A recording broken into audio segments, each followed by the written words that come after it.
যারা কচু পছন্দ করেন না তারাও এই ভর্তাটা খেয়ে কচুর প্রেমে পড়ে যাবেন। এই ভর্তাটা এতটাই টেস্ট। আর আমার কাছে এই ভর্তাটা হলে আর কোনো কিছুই প্রয়োজন হয় না। সেদিন তো শুধু আমি এই ভর্তা দিয়ে ভাত খেতে পারি।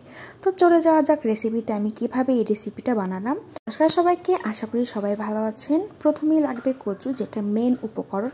আর এরপর এনেছি রসুন, আর এখানে এনেছি শুকনো লঙ্কা। আপনারা চাইলে এখানে গুঁড়ো লঙ্কা ইউজ করতে পারেন। প্রথমে আমি কচুর খোসাটা ছাড়িয়ে নিয়ে এরকম ডুমো ডুমো কেটে নিয়েছি, যেহেতু আমি ব্লেন্ড করে নিচ্ছি। আপনারা চাইলে শিলপাটা তো বেটে নিতে পারেন, অথবা গ্রেটার দিয়েও কিন্তু কুড়িয়ে নিতে পারেন, ওটাতেও কিন্তু পেস্ট খুব সুন্দর আসে। তো এই স্মুথটা আমার এরকম এসেছে। আর এরপর আমি শুকনো লঙ্কা আর রসুন একসাথে ব্লেন্ড করে নিয়েছি।